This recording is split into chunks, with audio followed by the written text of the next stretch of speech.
Bolsa segue firme a trajetória de alta.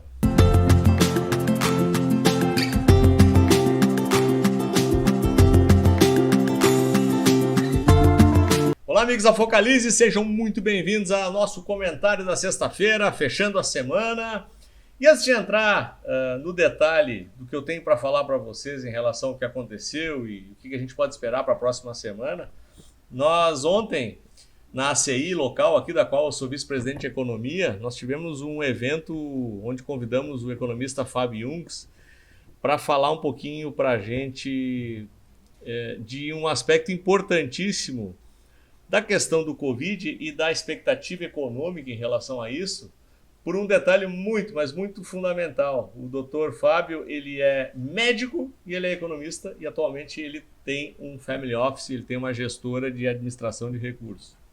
Então é uma pessoa que tem um pé na medicina e tem um pé no mercado, tem um pé na economia, tem um pé no mercado de investimentos. Então ele consegue ter uma visão clara dos dois mundos. E inclusive eu tomei a liberdade de pedir para a ACI para me liberar o link do vídeo e estou pedindo para o pessoal colocar aqui embaixo para que vocês assistam na íntegra, que vale muito a pena. Posso garantir para vocês que os dados que o Dr. Fábio nos passou foram interessantes. Mas eu queria chamar a atenção de um item fundamental, em relação principalmente à questão da vacina da Pfizer, que se mostrou com 95% de eficiência. Para a gente que ouve essa informação, o que significa isso na prática? Para vocês terem uma ideia, a vacina da polio e a vacina do sarampo, que já erradicou isso no Brasil há mais de 40 anos, ela tem 90% de eficiência. Significa que, confirmado a tese dos 95% da Pfizer, da vacina, e possivelmente de outros laboratórios também, laboratório de Oxford, a Coronavac e todas as outras iniciativas mundo afora em relação à fabricação da vacina, e confirmados o nível de eficiência, nós teríamos a possibilidade de erradicar o Covid até o final do ano que vem, caso essas vacinas consigam ser produzidas e, obviamente, distribuídas. Ou seja, num período máximo de 24 meses, erradicaríamos uma pandemia que foi marcante na nossa geração. Então, essa é uma notícia realmente bastante importante e, de um certo modo, explica uma série de movimentos de preços no mundo inteiro e no Brasil, inclusive, oferecendo a confirmação daquele pivô de alta, ou seja, os gráficos, apesar de oferecer uma certa antecipação, precisa ter uma confirmação de fato para entender por que os preços estão se movimentando naquela direção. Então, o próprio índice representa um pouco isso. Se a gente dá uma olhada para o gráfico da Azul, então pega a Azul dando uma disparada espetacular nos preços nas últimas 2-3 semanas, basicamente em função de um tipo de negócio que estava travado justamente em função da pandemia, que começa a enxergar uma luz no fim do túnel. Imagina tu fazendo um planejamento estratégico, onde você precisa planejar a compra de uma aeronave daqui a 5 anos. Como é que faz isso num cenário que nós estávamos vivendo? A partir desse clareamento desse cenário da pandemia, empresas como as empresas aéreas passam a ter uma visão um pouco mais clara, começam a poder caminhar na direção novamente da retomada e, obviamente, isso se reflete nos preços. Então, o link está aqui embaixo para vocês assistirem.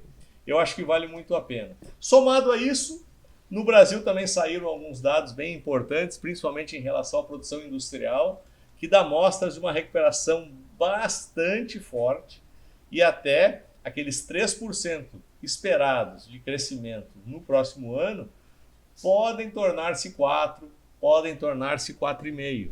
E quando o mercado passa a acreditar nessa possibilidade, isso também passa a refletir-se nos preços. Então, mais uma coisa que reforça o porquê os preços e os ativos de boa parte das empresas deram uma subida bastante forte, oportunizando entradas e ganhos na ponta comprada. Vamos colocar o gráfico aqui. Eu sempre gosto de ilustrar tudo isso com gráfico para vocês. Eu já estou com o gráfico do Ibovespa colocado. Vocês devem lembrar daquele pivô que eu projetei aqui na semana passada. E a expansão alternada de Fibonacci de 50% já foi atingida nesse primeiro movimento. É natural uma correção. Então, repare que ele atingiu há 4 pregões atrás. De lá para cá ele vem sofrendo uma leve correção. E o que se espera quando o movimento vem com força compradora? É o famoso pullback. E esse pullback ele vem geralmente até onde? Ele vem até o topo rompido e vem até a média. E onde é isso? Nós estamos nos referindo hoje a 105 mil pontos. Onde está a média de 9 e onde está o topo do pivô rompido anteriormente. E onde está a próxima extensão do pivô, a extensão de 618, está aqui no 109.600, então está aqueles 110 mil pontos, que para quem assistiu o meu comentário da semana passada, foi o ponto que eu me referia, né, do Bovespa rumo ao topo, mirando esses 110 mil pontos. Se eu der um afastamento e for buscar a expansão de 100% do pivô, é em 114 mil pontos. E a expansão de 161, ela vai lá no topo histórico, vai em 121 mil pontos. Particularmente, acho um pouco mais difícil de, durante ainda este ano de 2020, buscar essa extensão do movimento. Mas eu acredito piamente que o final desse primeiro estágio agora é na expansão de 618, que costuma bater 80% das vezes quando ela aparece, e aí teríamos o patamar dos 110 mil pontos como um primeiro alvo a gente mirar nos ativos. E se houver esse pequeno recuo intradiário aqui no curto prazo, início da semana, como está acontecendo agora, quem sabe pode até oportunizar algumas entradas, tudo mais. Vamos dar uma olhadinha no dólar futuro. Deixa eu colocar o dólar aqui para vocês. O dólar indica a possibilidade de um repique nesse momento, por quê? Reparem, testamos pela segunda vez na semana o fundo, respeitamos a média longa 2 vezes, montamos um engolfo de alta, o high-low está para ser rompido e olha onde é que está a média, aqui no 5,47.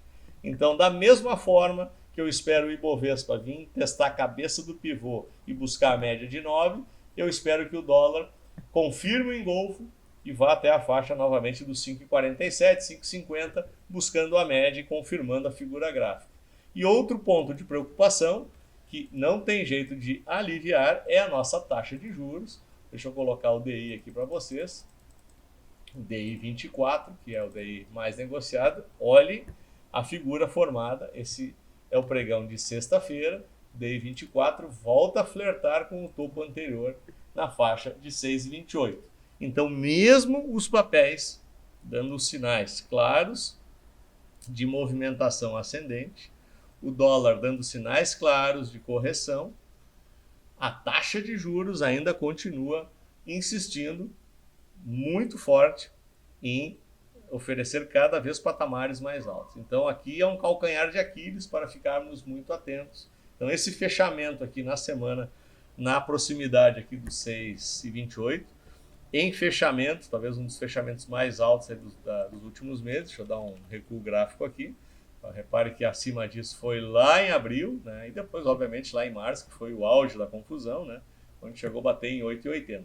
Mas, quando a gente dá esse zoom gráfico aqui e olha para a taxa de juros, sinceramente, por enquanto, não tem nenhuma luz no final do túnel, até por uma razão muito clara. Não existe nenhuma solução aparente em relação às contas públicas, né?